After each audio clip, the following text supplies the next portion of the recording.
Breaking today, an increasingly desperate Meghan Markle flies into the UK with the children, Archie and Lily, in tow.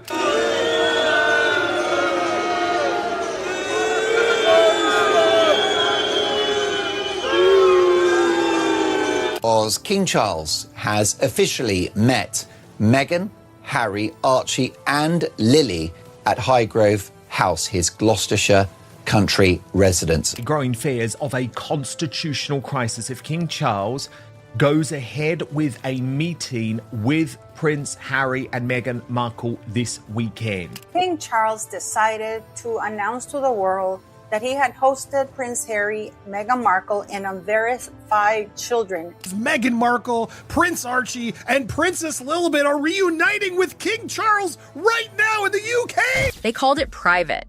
So private, the entire world knew the place, the people, even the rules inside, within hours. That's the first crack. A truly secret meeting doesn't hit every screen in Britain and America before the tea goes cold. Does this put us in a situation where there is a constitutional crisis? How long can the king, who has been incredibly generous in extending the olive branch, in allowing them to have and retain those titles, when I think we've moved so far from the Sandringham Summit and what was agreed then, how far can Harry and Meghan continue to push it? Somebody wanted this scene. The question is who and why now? Start with what actually happened. At Highgrove, the king's country home in the Cotswolds, Charles and Camilla sat down with Harry and the children. First time in roughly 4 years. Not a state occasion. Tea in and out in under an hour, with one iron condition bolted to it. No cameras, no posts, no leaks. The royal re-entry has happened. It is being confirmed. Prince Archie, Princess Lilibet, and Meghan are reuniting with their grandfather, King Charles, for the first time in 4 years. People's reporting the long-awaited reunion with their grandfather. The Buckingham Palace confirmed on Friday, today, that King Charles and Queen Camilla hosted Prince Harry and Meghan Markle and the couple's 2 children this afternoon. The reunion took place at Highgrove House, the monarch's private country residence in Gloucestershire, England. No images are expected to be released from the reunion, and no further details will be provided, as it was a private family meeting. Nobody strolls out afterward, hinting they'd just had a lovely afternoon with Grandpa. That was the deal. Keep quiet, behave, and the door stays open a crack. So hold on to that. No leaks, the entire agreement. Then ask the question that set fire to every comment section on both sides of the Atlantic. If it was that sacred, that private, who told the planet? Prince Harry, Meghan Markle, and unverified children included in the line of succession at his private house at Highgrove.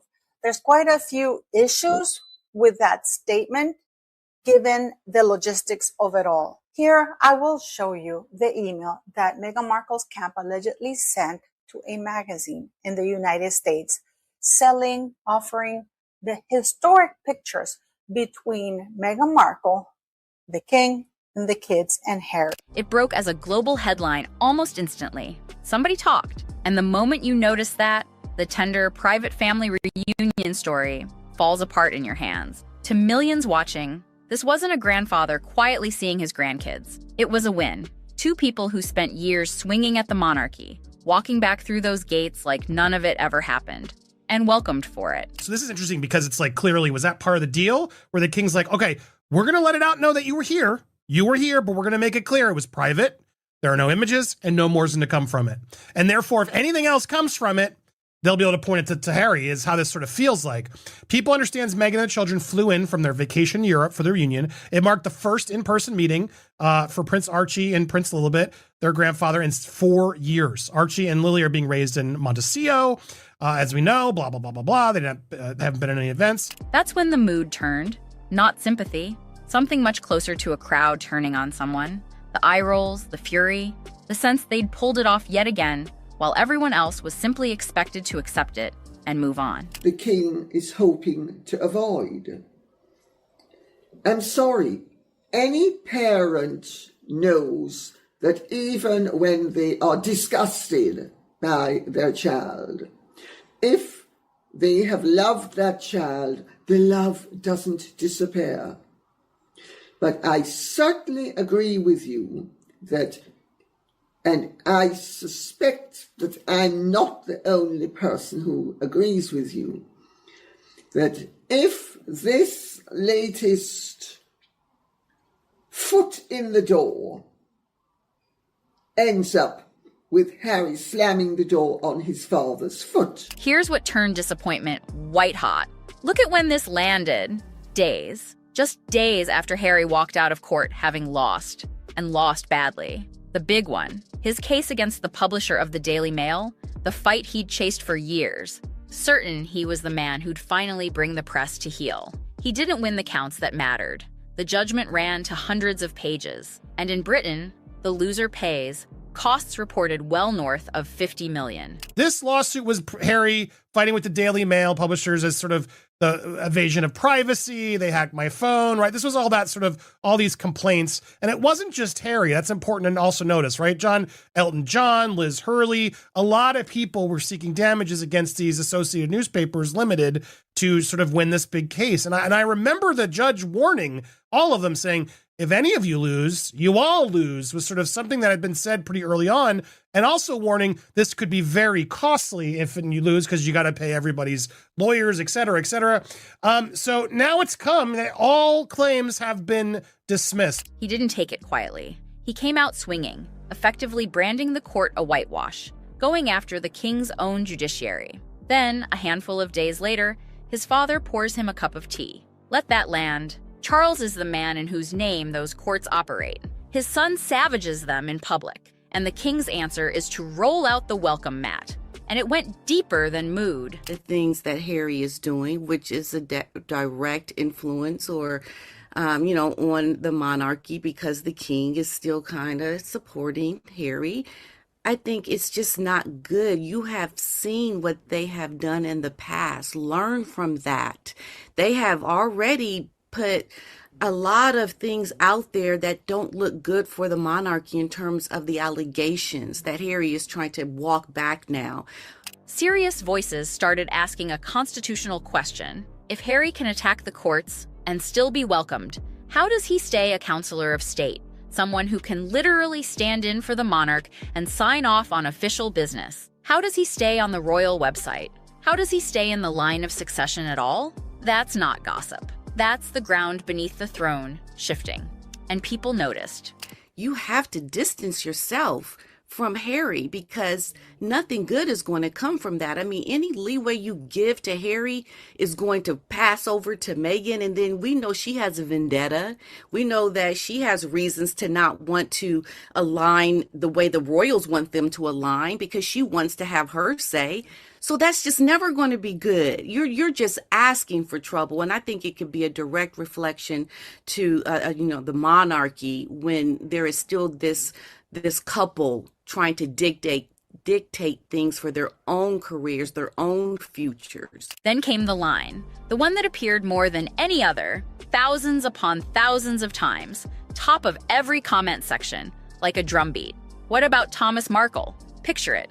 She'll put the children on a plane, fly them across an ocean, hand them to a king they've barely met, a man they've seen maybe once or twice in their whole little lives. Her own father? Reportedly unwell, a short drive away for years. Nothing. Not a visit, not a photo. But also it throws into, Meghan seems to be desperate to have the links with the royal family, even albeit in these private circumstances, but it shows that they've still got a bit of an olive branch and a bit of a way in to enhance their royal connections. What about Thomas Markle? Does he not get a look in? If she's so keen, Harry, with his father recovering from cancer and still having treatment, the other side, repair the family connections, however hard it might be. And the Markle family is as dysfunctional at times, maybe even more so.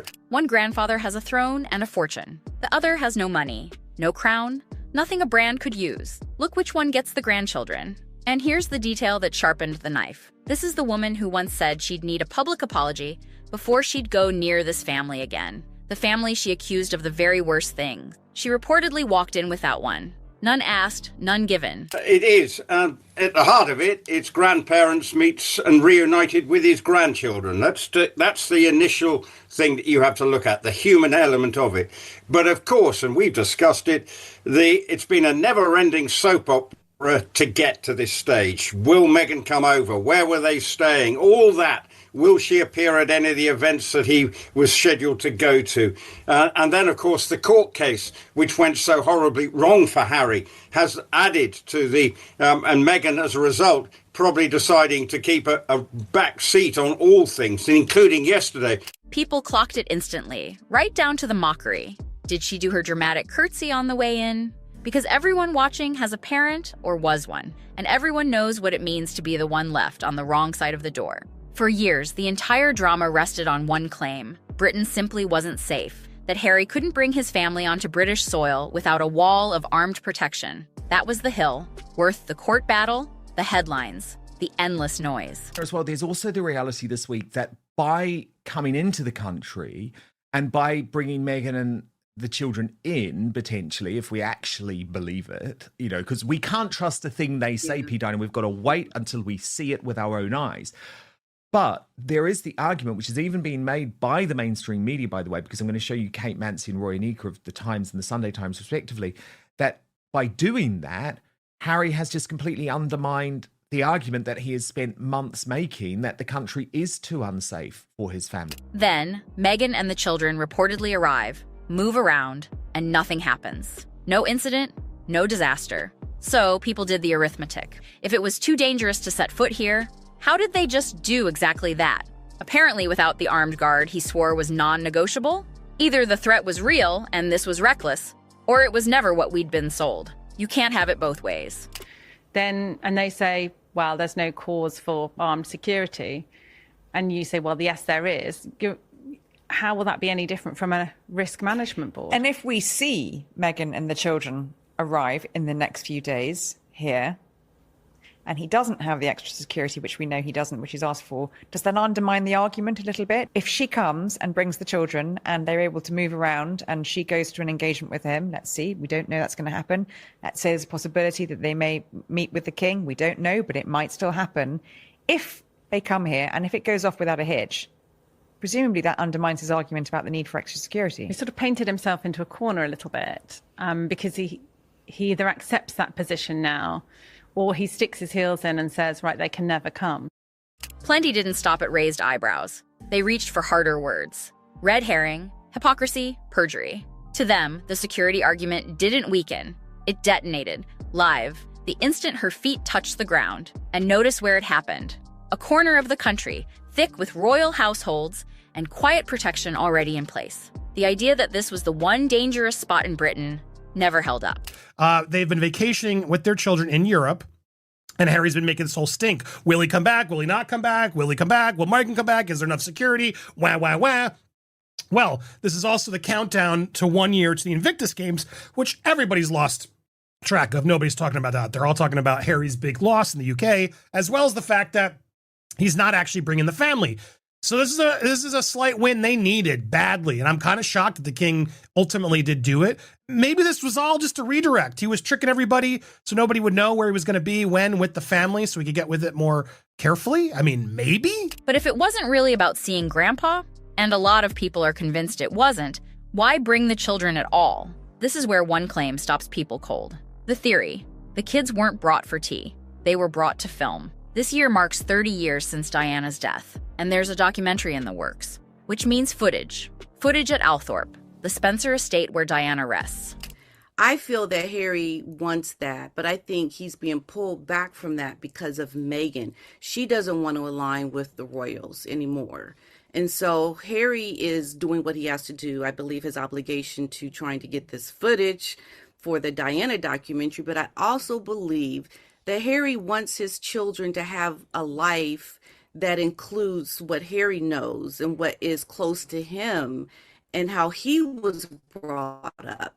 And here's the part that gives people chills. The claim that the estate was reportedly shut down for those precise dates, cleared and closed off. Even rough phone footage of those children at that place, the argument runs, would send the value of a Diana project through the roof. Strip the sentiment away, and that's the accusation, that there was nothing warm in it, that a private grave and 2 small children were coldly assets. I can't confirm it's true, but once you hear it, you can't unhear it. Where it goes from here, it's strictly private. will it remain private? And that will be the acid test for the Sussexes and their sort of relationship with the extended royal family. If they can keep all the details quiet, then that might be a step forward in the way that they conduct themselves, going, and particularly relationships with the king, and maybe even down the line with his brother.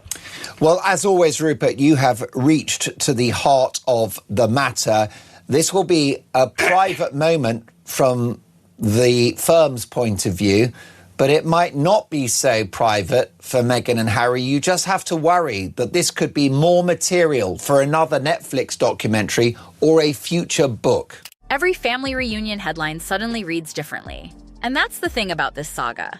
The innocent explanation is never the one people reach for anymore, because they've been burned too many times to believe it. And it gets darker. So let me be straight about what's solid and what isn't.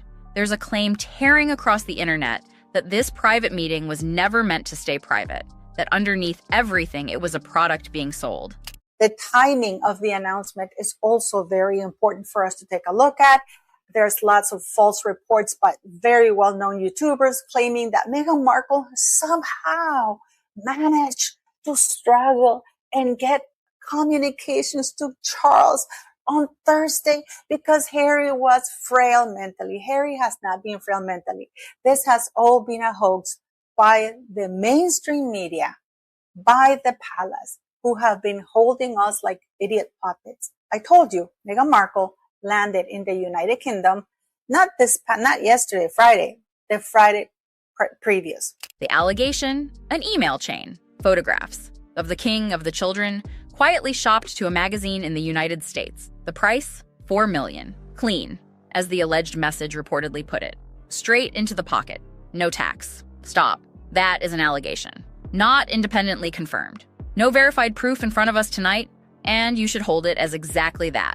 A claim. That you've always got that sort of hanging over the royal family's head, because if it was a frosty meeting, you don't know. Look, it was a lovely sunny day, as it had been everywhere in the Cotswolds, and his gardens are magnificent. So I hope the children have had a good chance to run around one of the best gardens in the country and have a normal family experience. I don't know whether they stayed, whether they went back.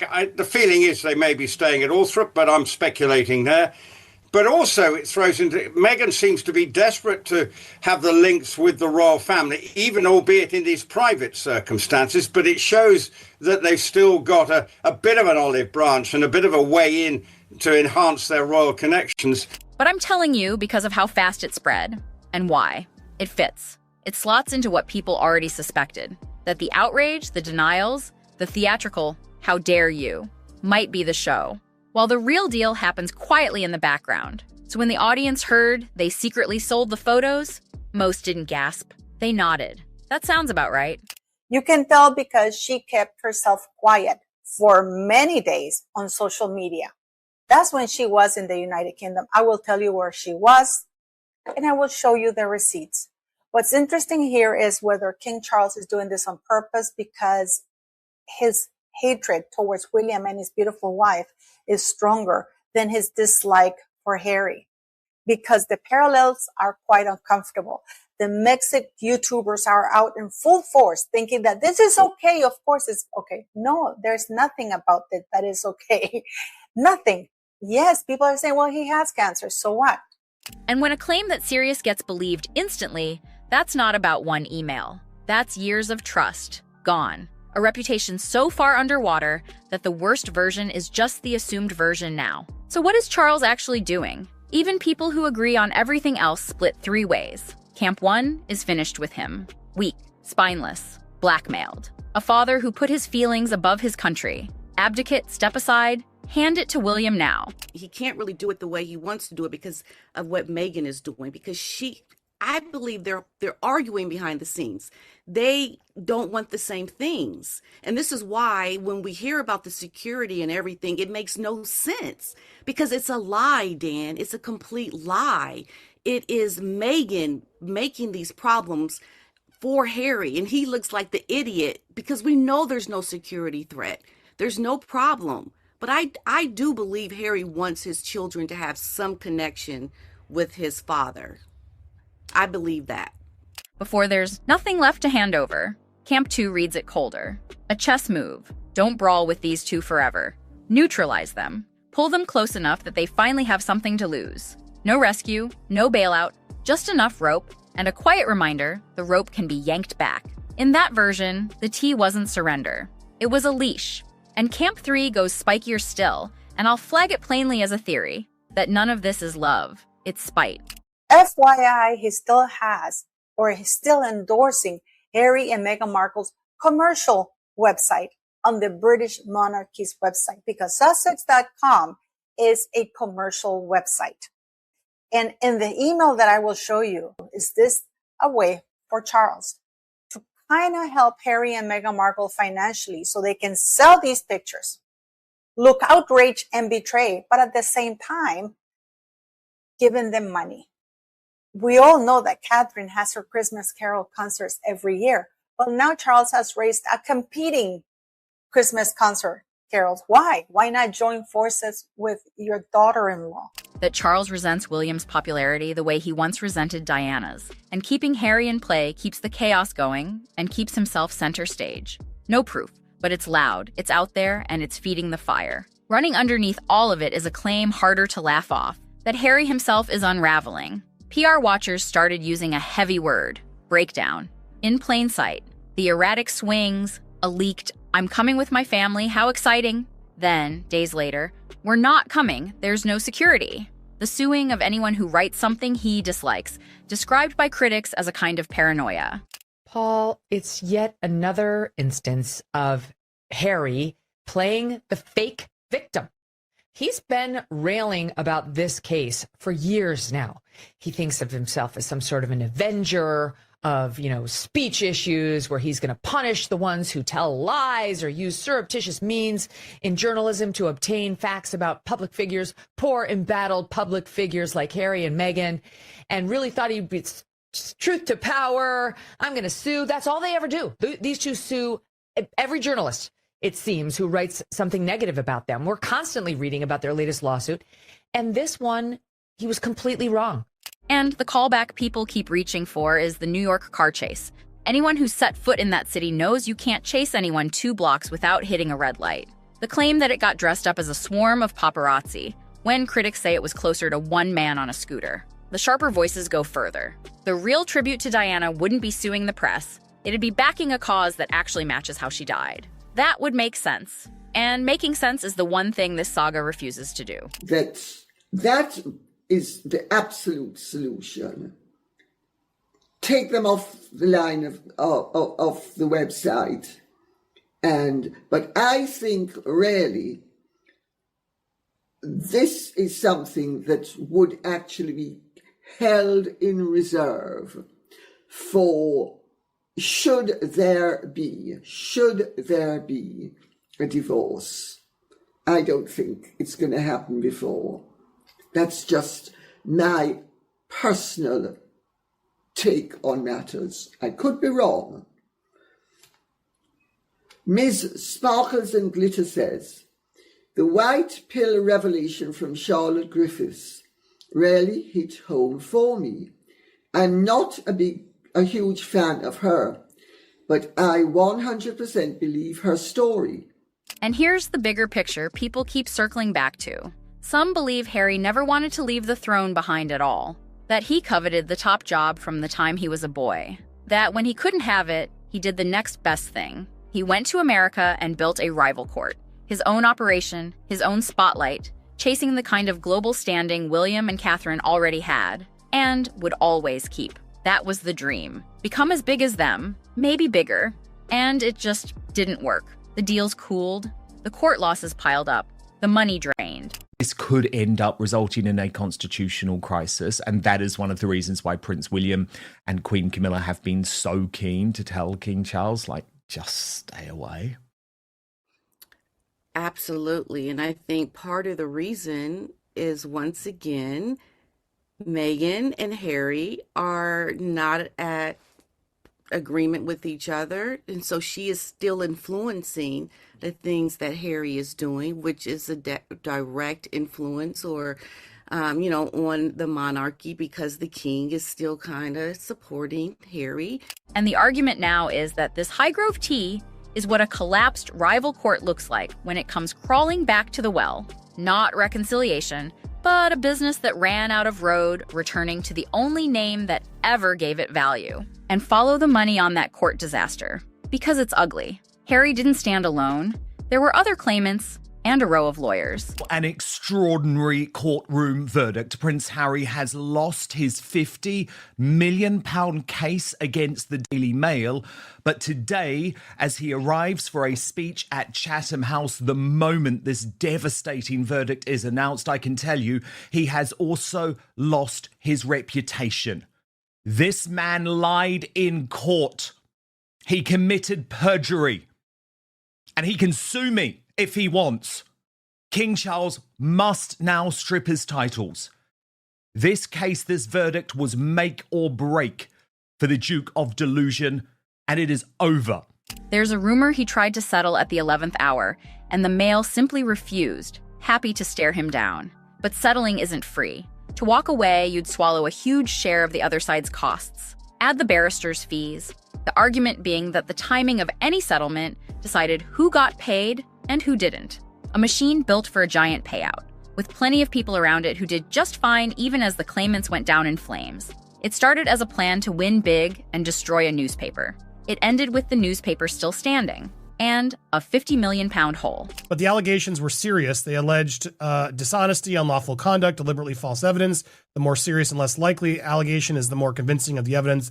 The more serious and less likely an allegation is, the more convincing the evidence must be before the court can find it proved. Court considered the pleaded allegations, the available documents, missing documents, witness evidence, evidence from people who did not give testimony. The court explains the limits of that kind of evidence, yada, yada, yada. The court accepted that given the nature and age of the allegations, the claimant's cases often depended on interference. But suspicion, even when understandable, was not enough. The claimants had to prove that the information complained of had been obtained unlawfully. And while all this churned, look at who was nowhere near that room. While the king hosted the couple who've handed him years of grief, William was on a polo field, raising money for charity. Catherine beside him, the pair looking, as people kept saying, like the entire future of the institution in two people. No conditions to enforce, no leaks to fear. Just that quiet, devastating contrast. One side manufactures chaos, the other gets on with the work, and people made crystal clear which side they're waiting for, and how impatiently. Prince William was not there, He was at a charity polo match in Windsor, supported by Princess Catherine, so they weren't there. There's no plans for the estranged brothers to reunite during the visit. So a lot of what we guessed happened. Here is a picture of Highgrove House. It is very beautiful with all the moss and everything. But this is where they got to finally have a reunion. Man, to be a fly on the wall for that one. To see Meghan and King Charles, Queen Camilla, and the small talk for that exchange. Let me be honest about the rest, because the comments went to wild places. People swearing there wasn't a single photo of them arriving. People convinced the meeting didn't happen the way we were told. Or at all. There was even chatter. One stray remark with nothing behind it, no footage, no source, that Meghan was booed on her way in. I mention it because it's out there. But that's all it is. Chatter. Don't carry it as fact. Sweep the noise aside, though, and one question decides what happens next. Well, no, I know where you're coming from, because obviously, as I say, it re-establishes their royal credentials, albeit they are no longer working royals. The fact is they can pop in and have tea. I hope they had Highgrove jam, which is far better than the Meghan slop that she calls spread. So I got to taste what real produce tastes like from the Highgrove shop. But the point is, I think it is not quite the PR success that they wanted, because they've been told it's private, and private it shall remain. And that will be the test. Now, Meghan, as I say, was expected to go to Invictus yesterday, the launch, but actually it was far better for it. Because this was never a reconciliation. The strict terms, the under an hour tea, the no leaks or else, it all points somewhere else. This was a test, a last chance. Pass it, stay silent, honor the deal, resist cashing in, and maybe there's another meeting down the road. Fail it. One detail, One source close to the couple, whispering. And the door doesn't just close, it locks. And the wait won't be months, it'll be years. Remember, it took nearly a year to get this one after the last. So knowing everything you now know, every past leak, every private moment that somehow ended up in print, how confident are you, really, that this one stays buried? That's where it stands tonight. The videos on screen take it even further. Go watch those next.